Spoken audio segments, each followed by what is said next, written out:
Tasty അടുക്കളയിലേക്ക് സ്വാഗതം. ഞാൻ ഇന്ന് ഉണ്ടാക്കുന്നത് ഒരു അടിപൊളി ടേസ്റ്റിലുള്ള ഒരു ഫ്രൂട്ട് സാലഡാണ് കേട്ടോ. നമുക്ക് നോമ്പ് തുറക്കുമ്പോഴൊക്കെ ഉണ്ടാക്കി കഴിക്കാൻ പറ്റിയ ഒരു വെറൈറ്റി ടേസ്റ്റ് ആയിട്ടുള്ള ഒരു ഫ്രൂട്ട് സാലഡാണ്.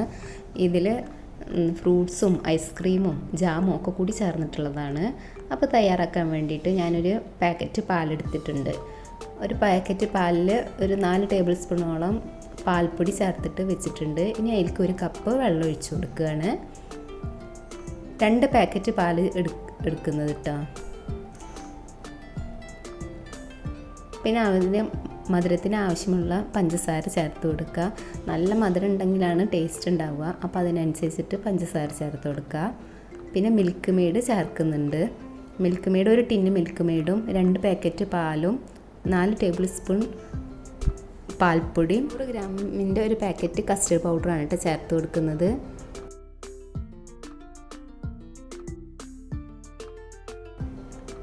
അപ്പോൾ പാലും മിൽക്ക് മെയ്ഡൊക്കെ ചേർത്ത് തിളച്ച് വരുന്നുണ്ട്. അപ്പോൾ അതിലേക്ക് ആ കസ്റ്റേർഡ് പൗഡർ ചേർത്ത് കൊടുക്കുകയാണ്.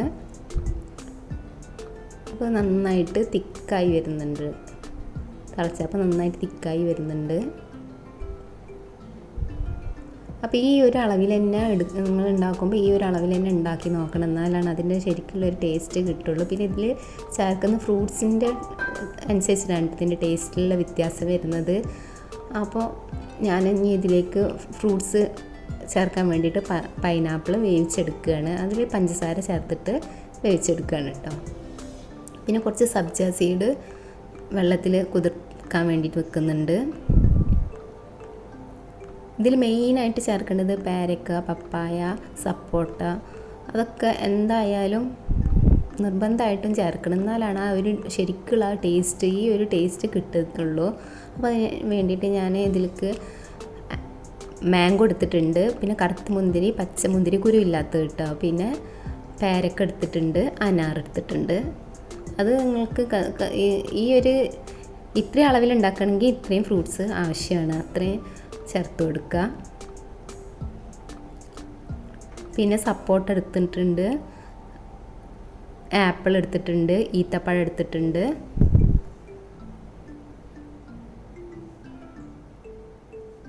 പിന്നെ നേന്ത്രപ്പഴം ചേർക്കാം കേട്ടോ. പക്ഷേ ഞാൻ നേന്ത്രപ്പഴം എടുത്തിട്ടില്ല. റോബസ്റ്റ് പഴം ആയിരിക്കും കുറച്ചും കൂടി ടേസ്റ്റ് ഉണ്ടാവുക. പിന്നെ പപ്പായ എടുത്തിട്ടുണ്ട്. അപ്പോൾ ഇതെല്ലാം അതും കൂടി നന്നായിട്ട് മിക്സ് ചെയ്തിട്ട് എടുക്കണം. ഈ ഒരു ഫ്രൂട്ട്സൊക്കെ കൂടി ചേരുമ്പോൾ തന്നെ നല്ലൊരു ടേസ്റ്റാണ്. പിന്നെ ഡ്രൈ ഫ്രൂട്ട്സൊക്കെ വേണമെങ്കിൽ ചേർക്കാം കേട്ടോ. നട്ട്സുകളൊക്കെ ചേർക്കുക, അതുപോലെ അത്തിപ്പഴം അങ്ങനത്തെ ഒക്കെ ചേർത്താലും ഒന്നും കൂടിയും ടേസ്റ്റ് കൂടും കേട്ടോ ഈ ഫ്രൂട്ട് സാലഡിന്. അപ്പോൾ ഇത് ഫ്രിഡ്ജിൽ വെച്ചിട്ട് തണുപ്പിച്ചെടുത്തിട്ടുള്ള ഫ്രൂട്ട്സാണ് കേട്ടോ. അതേപോലെ കസ്റ്റേർഡ് നന്നായിട്ട് തണുത്ത് വന്നിട്ടുണ്ട്. അപ്പോൾ അത് നമുക്ക് രണ്ടും കൂടി മിക്സ് ആക്കി എടുക്കാം. പിന്നെ സെപ്പറേറ്റ് വേണമെങ്കിലും സെർവ് ചെയ്യാൻ എടുക്കാം കേട്ടോ. പക്ഷേ ഞാനിത് ഒരുമിച്ചിട്ട് ആക്കിയിട്ടാണ് സേവ് ചെയ്യാൻ എടുക്കുന്നത്. അപ്പോൾ വേവിച്ച് വെച്ച പൈനാപ്പിളും ഞാൻ അതിൽ ചേർത്ത് കൊടുത്തിട്ടുണ്ട് കേട്ടോ. മധുരമൊക്കെ നല്ല ഉണ്ടോ എന്ന് നോക്കിയിട്ട് ആവശ്യത്തിന് മധുരം ചേർത്ത് കൊടുത്തിട്ടുണ്ട്. ഇനി ഇത് നമുക്ക് ഒരു സെർവ് ചെയ്യാൻ ഗ്ലാസ്സിലേക്ക് എടുക്കുകയാണ്. അപ്പോൾ അതിൽ ഒരു 3/4 ഭാഗത്തോളം കസ്റ്റേർഡ് എടുത്തിട്ട് അതിലേക്ക് ഞാൻ സബ്ജ സീഡ് ഇതിൽ മുകളിലൊരു ഡെക്കറേഷന് വേണ്ടിയിട്ട് ഇട്ട് കൊടുക്കുകയാണ് കേട്ടോ. നമുക്ക് വേണമെങ്കിൽ ഈ ഫ്രൂട്ട് സാലഡിൽ തന്നെ ചേർത്ത് കൊടുക്കുക. അപ്പോൾ ഞാൻ ഈ ഫ്രൂട്ട് സാലഡിന് ഒരു മൊഞ്ചും ടേസ്റ്റൊക്കെ കൂട്ടാൻ ഐസ്ക്രീമും മിക്സഡ് ഫ്രൂട്ട് ജാമും ഒക്കെ ചേർത്ത് കൊടുക്കുന്നുണ്ട്. അപ്പോൾ ഐസ്ക്രീം ഞാൻ കുറച്ചിട്ട് ചേർത്ത് കൊടുത്തിട്ടുള്ളൂ, കൂടുതൽ വേണമെങ്കിൽ ചേർത്ത് കൊടുക്കുക. അതുപോലെ നട്ട്സ് ചേർത്ത് കൊടുത്തിട്ടുണ്ട്, കാഷ്യൂ നട്ടാണ് ചേർത്ത് കൊടുത്തിരുന്നത്. പിന്നെ കാരമൽ സോസ് ചേർത്ത് കൊടുത്തിട്ടുണ്ട്, അതും ചേർത്ത ഭയങ്കര ടേസ്റ്റാണ്.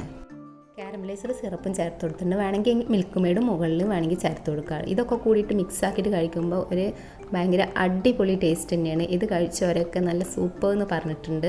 അപ്പോൾ നിങ്ങളെല്ലാവരും നോമ്പ് തുറക്കുന്ന സമയത്ത് ഇതൊന്ന് ട്രൈ ചെയ്ത് നോക്കുക, എല്ലാവർക്കും ഇഷ്ടമാവും. അപ്പോൾ ഇത് ഇഷ്ടമായിട്ടുണ്ടെങ്കിൽ നിങ്ങൾ ലൈക്ക് ചെയ്യാൻ മറക്കരുത്, അതുപോലെ സബ്സ്ക്രൈബ് ചെയ്യാനും മറക്കരുത്, ഷെയർ ചെയ്യുക, ലൈക്ക് ചെയ്യുക. ഇനി പുതിയ വിഭവങ്ങളുമായി വീണ്ടും വരാം.